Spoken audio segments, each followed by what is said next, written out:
everyone, and welcome back to Happening by Chance. My name is Mariana, and today I am here with a fun walkthrough. I have so many ambitions for videos that I want to film, but I'm still having a lot of doctor's consults.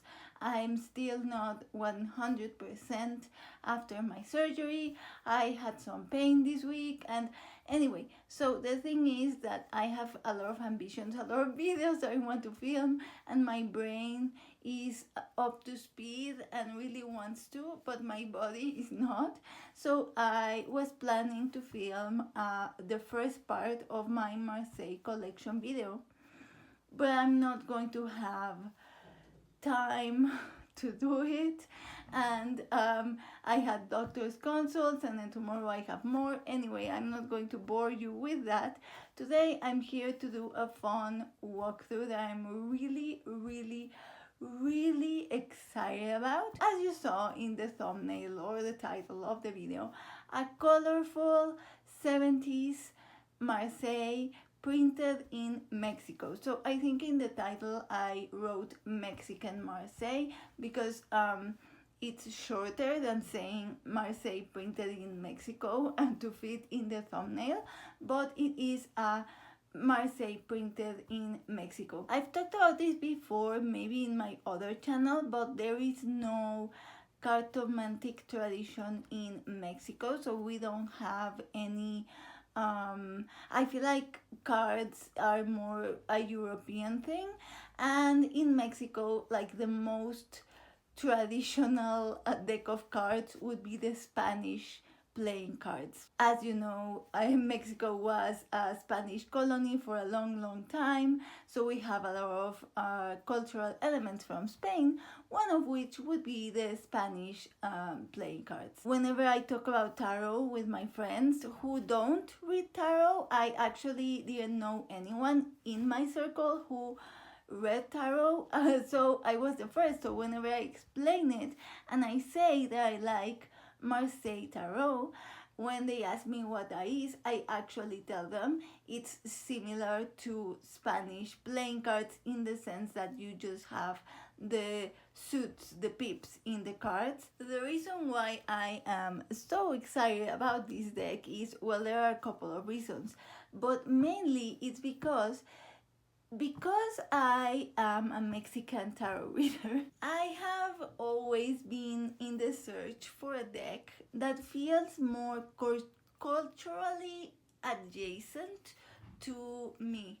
I see a lot of people online on YouTube who have decks that they categorize as ancestral, or that reminds them of their place where they live. So there are a lot of nature decks or tarot decks that are based on specific locations, specific cultures, animal decks that are made to be with animals of a specific region, and there isn't anything that is done for this particular region. I have seen a lot of tarot creators, for instance, from Argentina. I have even seen some from Colombia. There are other countries in Latin America where they do have a bigger tarot culture, but Mexico is not the case. We don't really have like traditionally. You do find a lot of signs in the street for tarot readers, but they also mix their practice with more traditional like healing practices, or more like protecting you from hexes, things like that. So it is kind of like a syncretic mixture when you see those types of signs, but as such we don't have that tradition, so there aren't many Mexican creators of tarot that I know of, and I had never seen a Mexican publishing house publish a tarot deck because it's not our tradition. So the decks that they sell here that are in Spanish are mainly from Spanish publishers or other publishers.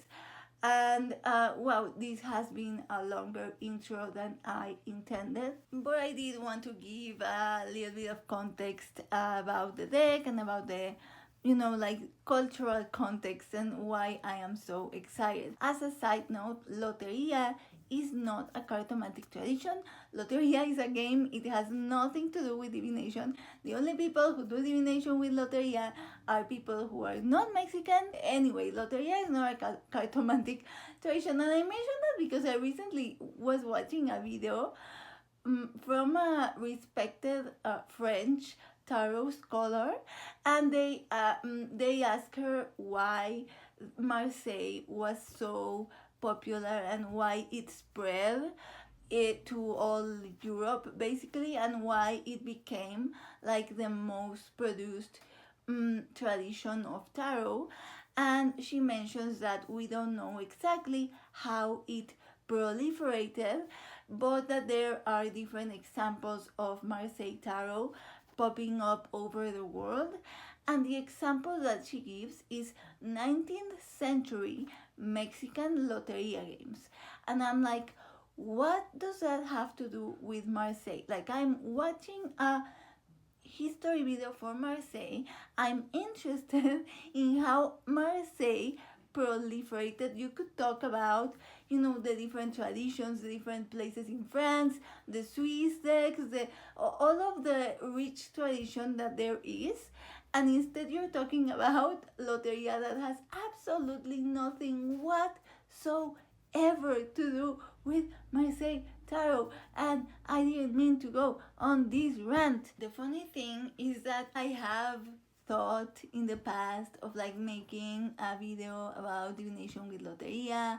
I was even like, I thought of an idea for a project and stuff, but I feel like I'm facing resistance from myself because I don't want to continue the stereotype. Anyway, now back to the video. So that is one thing why I was excited about finding out about the deck. But when I saw the deck, I was even more excited because it's super colorful and the colors do feel very local. So there is some like Mexican pink, or Rosa Mexicano is kind of like the national color. There is, you will see. So when I saw it, I thought, oh my god, it does look very Mexican in these colors. I do feel it like very familiar.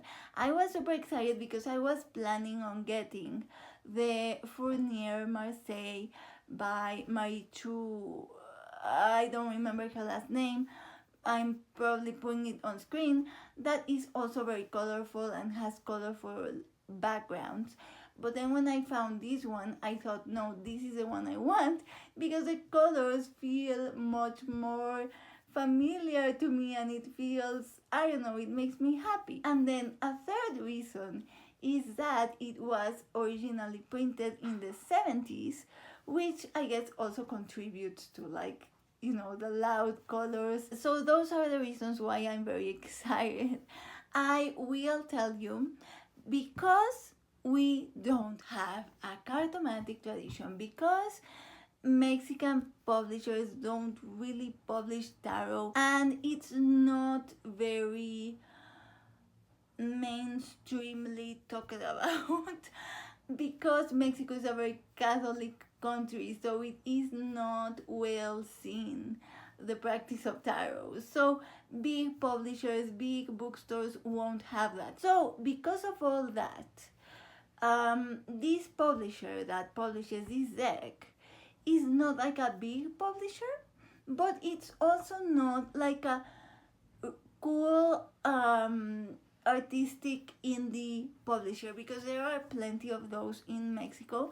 There are a lot of really cool small indie presses that publish super beautiful high quality books, super well designed, amazing paper, amazing production. That is not the case with this one. The production is super bad, okay? I'm mentioning it because if anyone likes it and wants to get it, I don't want you to expect like a really great quality. It's not. It's clearly not like a publisher with a big budget, but also, as I said, not a small indie press with like super quality designers and production and stuff. I don't mean to talk bad about the publisher. I actually had never heard of them. But I'm just telling you, like, it's not a greatly produced deck, and you will see. So the cardstock is really bad. The cut of the card is also not great, but for some reason that kind of like increases the charm of the deck, because also the original printing, the first edition, had some misprints. I think there were many cards that were labeled as like the king of coins, something like that. I actually considered looking for one of those editions because I think it would have been cool to have like a vintage 70s deck with the original misprintings. But this deck is still being produced here. I did see some creators, there isn't a lot of information about this deck online, but I did see some of the people that I found that have it in the US. I did hear them mention that it's super difficult to find. Here it is very easy to find because it's still being produced. So it's super cheap. So if I had the opportunity of buying it really cheap, I didn't want to go and look for a vintage edition. The cool thing though is that the presentation card does have the original date. So even though it's not from the 70s, it does have the date of the 70s when it was first printed, with the original title card that I had actually thought super charming, super funny. It made me laugh. So I am very happy that original title card is still there. So enough talking, let's go to the deck. So it is this one, Tarot de Marsella by Berbera Editores. This is the back. Berbera Editores, yes. Tarot de Marsella just means Marseille Tarot. I have heard some people refer to the Pablo Robledo's Marsella as if he called it Marsella instead of Marseille, but Marsella just means Marseille in Spanish. So the box is super weird because it opens like this, which is strange, and this is the full that you are seeing. So let me just take out the deck. So this is the book that it comes from. This is a bateleur, and I don't know if this is part of the poor quality printing or if it's intentional, but it looks as if the bateleur has a mustache, and that makes me laugh. So this is the edition from 2022. This is the title card where you can see March of 78, cards of the tarot, and just like the information, this font is also, I don't know, very charming. And yeah, so Tarot de Marsella, the information of the editors. And so I'm just going to flip through the deck. Let me remove this. So you have the Fool, and it has a very interesting effect. I don't know if you can see it. Like black. I don't know if it's like it wants to be like shading. I don't know if it is that. And yeah, just as you can see, super colorful. And the titles are in French. And here you have the bateleur that seems to have a mustache. And as you can see here, the black that I'm telling you. Now that I'm seeing it in this card, it does look like maybe the ink ran. I'm not sure. As I'm telling you, it's not good quality printing. But I love it. I love the colors. I just love it so much. See? So the colors are really great. And it's very charming, even though the printing is not the best. Like the lines aren't sharp. I don't know.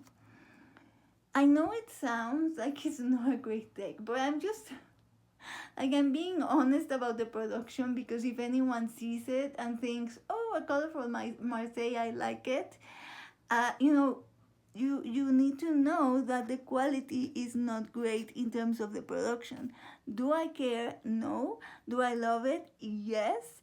Do I think the production contributes to the charm? Absolutely. Am I going to use it a lot? Also, absolutely. I hadn't used it because I was waiting to film this. Look, I love these purples.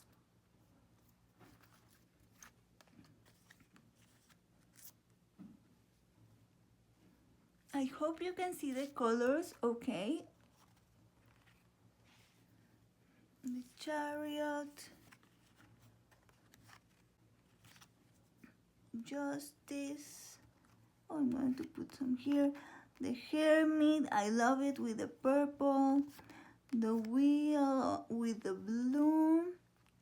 The Strength, I really love the red and purple background. The Hangman, I also love him with his hot pink pants and the hot pink pants and blue hair, and I just love his outfit. Then Death, I also love with the purple background. Temperance, the Devil with this like almost neon kind of pinky orange.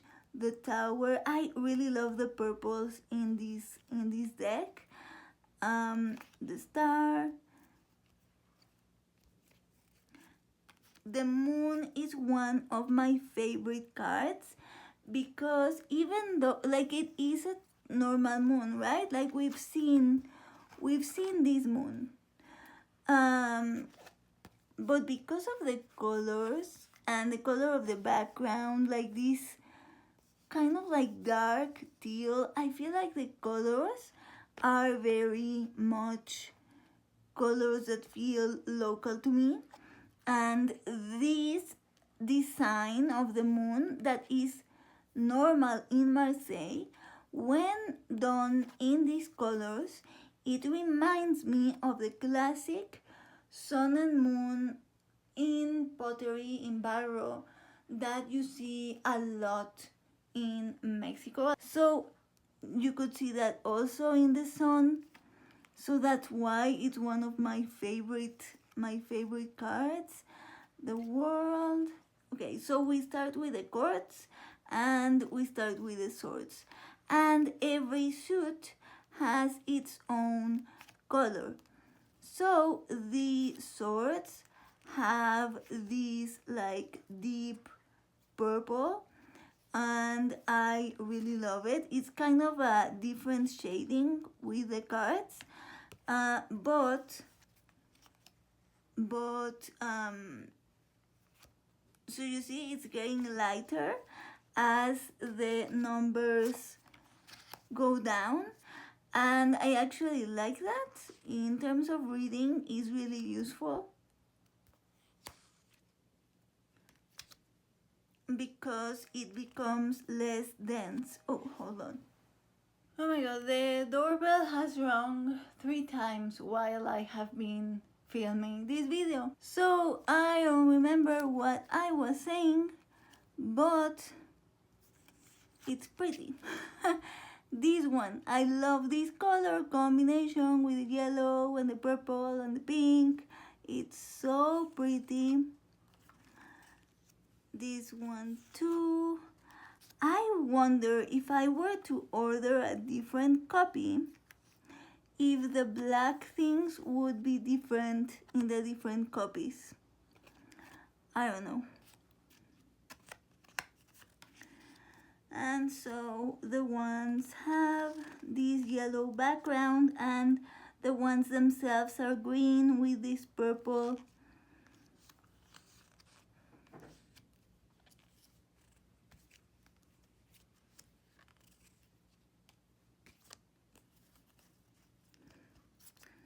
I almost skipped the ace.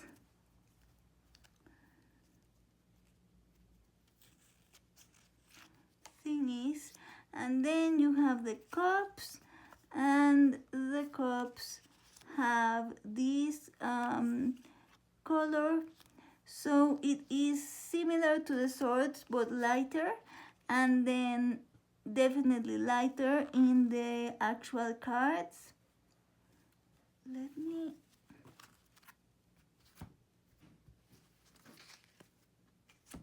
I'm going to pick them up because it's getting harder. So you have the cups,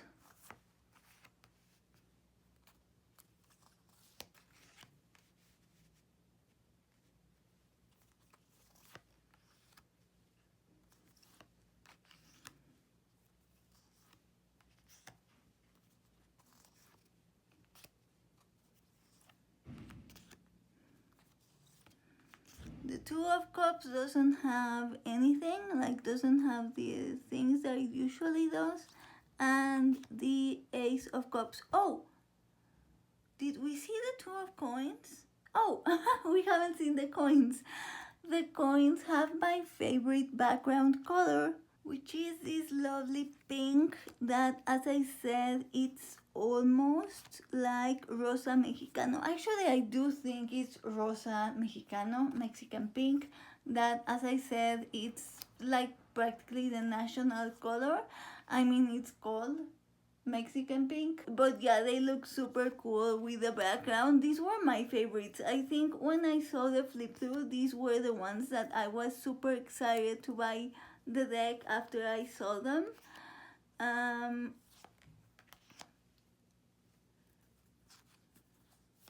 Four of coins, the Three of coins, and here is the Two of coins. It doesn't have anything written here. And the Ace of coins. So that is the deck. I was going to do a reading with it, but I took so long with my introduction and my walkthrough that I don't have time to do a reading with it. So I'm just going to lay 3 random cards if you want to, see how it reads. Okay, so let's leave one card here. And then we can put one of the ones. And then maybe one of the majors. So there you go. If you want to see how they look. I want to put a coins card because they are pretty and pink. Yes, okay. And the only thing that was a disappointment to me were the backs, because when I saw the flip-throughs of the original deck with the misprintings, they had a really awful purple back with like gold sparkles, not sparkles, stars, like actually drawn stars. Awful back. I'm going to try to look for a picture. When I saw it, I was like, okay, I can live with that. But I was used to that idea. And when they came, this edition has these backs, which are the boringest white geometric backs that do not match at all the colorful kitschiness of the deck. Why are these the backs? So I kind of want to do something with them. And my first thought was to color them with markers. I don't know if that's going to work. I don't know if it's going to rub on my hands. Rebacking, as you know, I have problems with my hands. So for any deck modification, my mom has to help me. And I have never wanted to ask her to help me reback decks because I feel like rebacking with the contact paper is so much work.